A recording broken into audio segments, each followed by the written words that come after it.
Estas imágenes que estáis viendo son las últimas que se conservan de Emilio Mola Vidal con vida. 10 días más tarde, el 3 de junio de 1937, moriría en un accidente de aviación junto con otros 4 pasajeros. Desde el principio surgieron muchas dudas con este accidente, ya que aparentemente era una muerte muy conveniente para Franco. Por ello, hoy nos tenemos que hacer algunas preguntas. ¿Qué pasó aquella mañana de junio? ¿Cómo fue el siniestro? Y la más importante de todas, ¿fue efectivamente un accidente? ¿O Mola pudo ser víctima de un sabotaje? ¿Fue Emilio Mola asesinado por Franco? Hoy lo vamos a ver.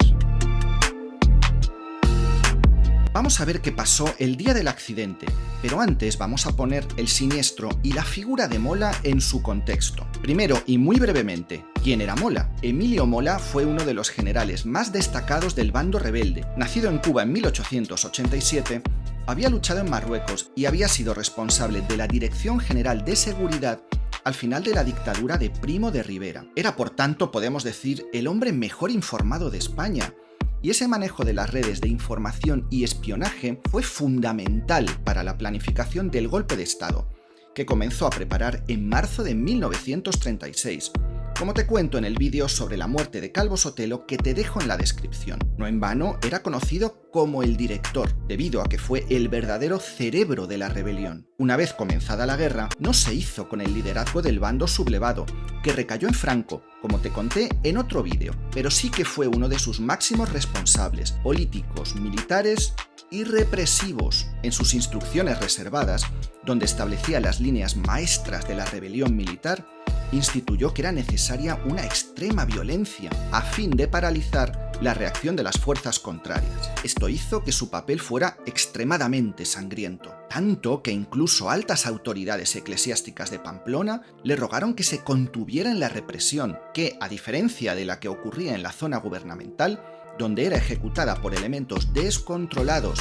ante la ausencia de autoridad del gobierno republicano, en la zona rebelde era planificada sistemáticamente desde el poder, y en esto Mola tuvo una enorme responsabilidad. También fue tristemente responsable de la campaña de bombardeos en la zona norte que acompañó a la ofensiva franquista, incluyendo nombres que a todos os sonarán, como Durango o Guernica. Fue por ello una figura clave para los alzados, pero también ejerció un calculado terror sobre las fuerzas de izquierdas e incluso sobre la población civil. Y segundo, ¿cuál era la situación militar en junio de 1937? ¿Y cuál era el papel de Mola? Fracasado el ataque sublevado a Madrid, que comenzó en noviembre de 1936, así como las maniobras para aislar a la capital en las batallas del Jarama y Guadalajara entre febrero y marzo de 1937, los nacionales, incapaces de tomar Madrid, desplazan las operaciones militares al norte de España para arrebatar a la República una de sus zonas industriales más importantes. Así, en el mes de junio estaba comenzando uno de los hechos de armas más importantes de este año, el ataque a Bilbao por las tropas nacionales, que iban a intentar superar las sólidas defensas de la ciudad, conocidas como el Cinturón de Hierro. ¿Y quién estaba al mando de estas operaciones? Efectivamente, lo has adivinado, el general Mola. En este contexto, Mola, como jefe del ejército del norte que estaba en estas fechas preparando el ataque a Bilbao, se dirigía desde el frente vasco a Burgos, capital de los sublevados, y a Valladolid para supervisar las operaciones. Por ello tomó un avión en Vitoria en un vuelo rutinario. El 3 de junio, a las 10 de la mañana, el Estado Mayor del 6º Cuerpo de Ejército franquista en Burgos fue avisado por teléfono desde Vitoria de que Mola salía en ese momento para allá y que llegaría más o menos unos 45 minutos más tarde, ya que era un trayecto corto, de apenas 100 kilómetros. Pero Mola nunca llegaría. A las 10:45 se recibía un aviso desde Castil de Peones, pueblo a unos 30 kilómetros de Burgos, informando que un avión se había estrellado. Efectivamente, el Airspeed AS6 Envoy 1, con número de identificación 411, en la imagen podéis ver la única foto del aparato real, salió de Vitoria hacia las 10 de la mañana, como hemos dicho, rumbo a Burgos. Quedaos con el nombre del avión, porque va a ser importante más tarde. A la media hora, hacia las 10:30 de la mañana, se informó de un accidente aéreo entre los pueblos de Alcocero y Castil de Peones, como vemos en el mapa. El juez encargado del caso, Antonio Ruiz Vilaplana, dictaminó que el lugar exacto del accidente fue el Monte de la Brújula, a unos 10 kilómetros. Los testigos refirieron que vieron pasar un avión entre la niebla, volando bajo en dirección a Burgos, sin hacer ruido. Quedaos con este detalle porque más adelante nos va a ayudar a saber qué pasó. Y que poco después lo vieron pasar en dirección contraria, es decir, hacia el este, antes de escuchar una explosión lejana. Después, un pastor se acercó diciendo que había caído un avión, que había quedado destrozado y que todos los ocupantes habían muerto. Hasta Castil de Peones se desplazaron una ambulancia y varios automóviles, donde viajaban el general López Pinto, jefe del Sexto Cuerpo de Ejército Nacional, con quien iba a reunirse en Burgos, con su jefe de Estado Mayor, coronel Aizpuru. Dado lo inaccesible del lugar, estos tuvieron que continuar a pie, localizando los restos del avión a las 14:30. Los cadáveres estaban totalmente irreconocibles. De hecho, pudieron identificar a Mola por el fajín de general y por la cámara fotográfica de la que nunca se separaba. En el aparato viajaban un total de 5 personas y todas murieron. Mola, su ayudante, teniente general Pozas, el comandante de Estado Mayor, Senac, el piloto, capitán aviador Chamorro y el sargento mecánico de aviación, Barredo. Llegados a este punto, cabe preguntarse, ¿qué pasó? Hay varias teorías, algunas muy sorprendentes. Desde el principio, por cierto, comenzaron a circular rumores de sabotaje que llegan hasta nuestros días, que también vamos a analizar. Accidente debido al mal tiempo.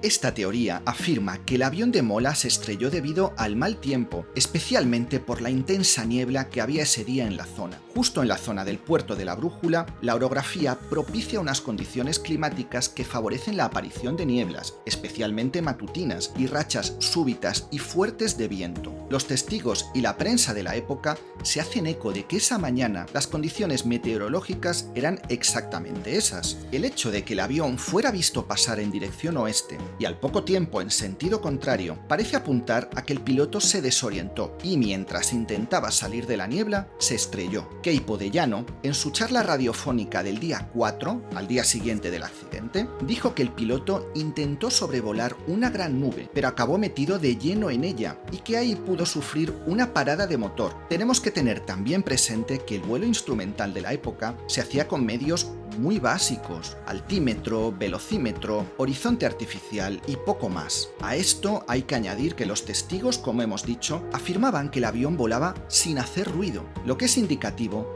de que llevaba los motores parados, lo que apunta a un fallo mecánico, una avería en el peor sitio posible y en el peor momento de todos. ¿Una mano negra?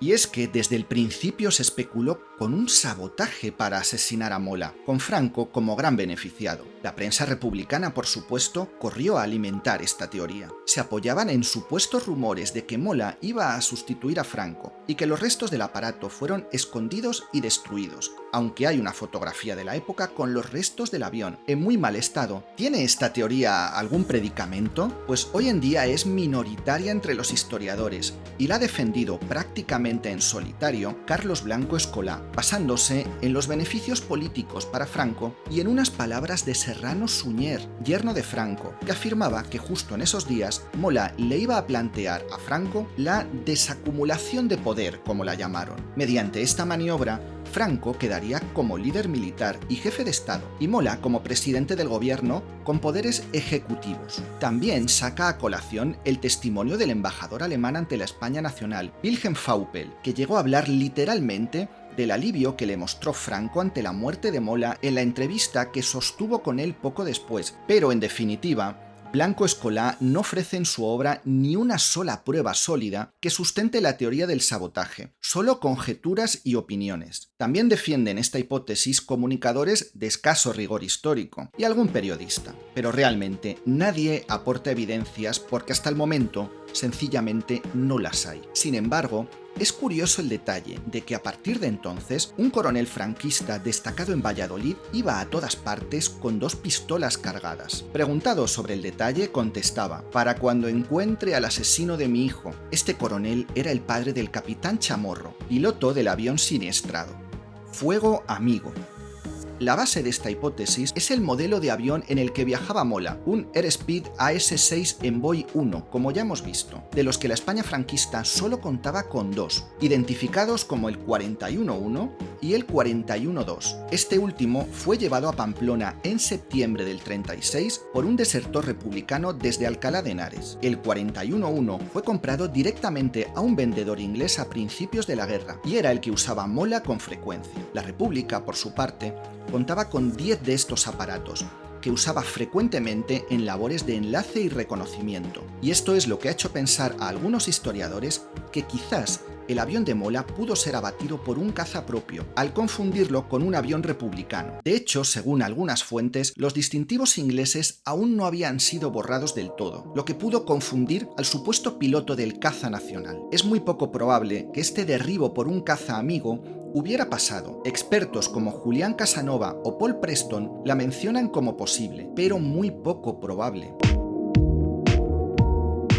Entonces, ¿cómo murió Mola? ¿Y qué consecuencias políticas tuvo el accidente? Pues como ya hemos visto, todas las evidencias apuntan hacia el accidente, debido a la niebla que había en la zona. El fuego amigo es, como hemos visto, muy poco probable, y la teoría del sabotaje no se sostiene con las evidencias que hoy se tienen. No se puede basar una teoría en suposiciones o en que a Franco le vendría bien la muerte de Mola. También le vino bien la de Sanjurjo, y fue otro accidente. De hecho, si Franco hubiera querido quitarse de en medio a Mola, el momento idóneo era antes, quizás en el otoño de 1936, porque entonces Franco acababa de asumir la jefatura política y militar de los sublevados, y muchos generales, Mola entre ellos, veían con un recelo poco disimulado la posibilidad de que Franco continuara en el poder una vez acabada la guerra. Y había voces que criticaban la excesiva cautela de Franco. Pero en junio del 37 la coyuntura era ya muy favorable para Franco. Unas semanas antes, en abril, había promulgado el decreto de unificación, que ponía a todas las fuerzas del movimiento bajo su mando único, y la guerra marchaba razonablemente bien. No habían logrado tomar Madrid, pero habían desplazado el frente al norte, donde Mola, como jefe de ese teatro de operaciones, estaba a punto de tomar Bilbao. ¿Por qué matar ahora a un general competente y prestigioso, y que no amenazaba su autoridad gravemente? Eran más los inconvenientes que las ventajas. Franco ya había llegado al liderazgo de los sublevados en un proceso que combinó pericia y suerte, y que te cuento en este vídeo. Dale un like si te ha gustado, suscríbete y un saludo para todos.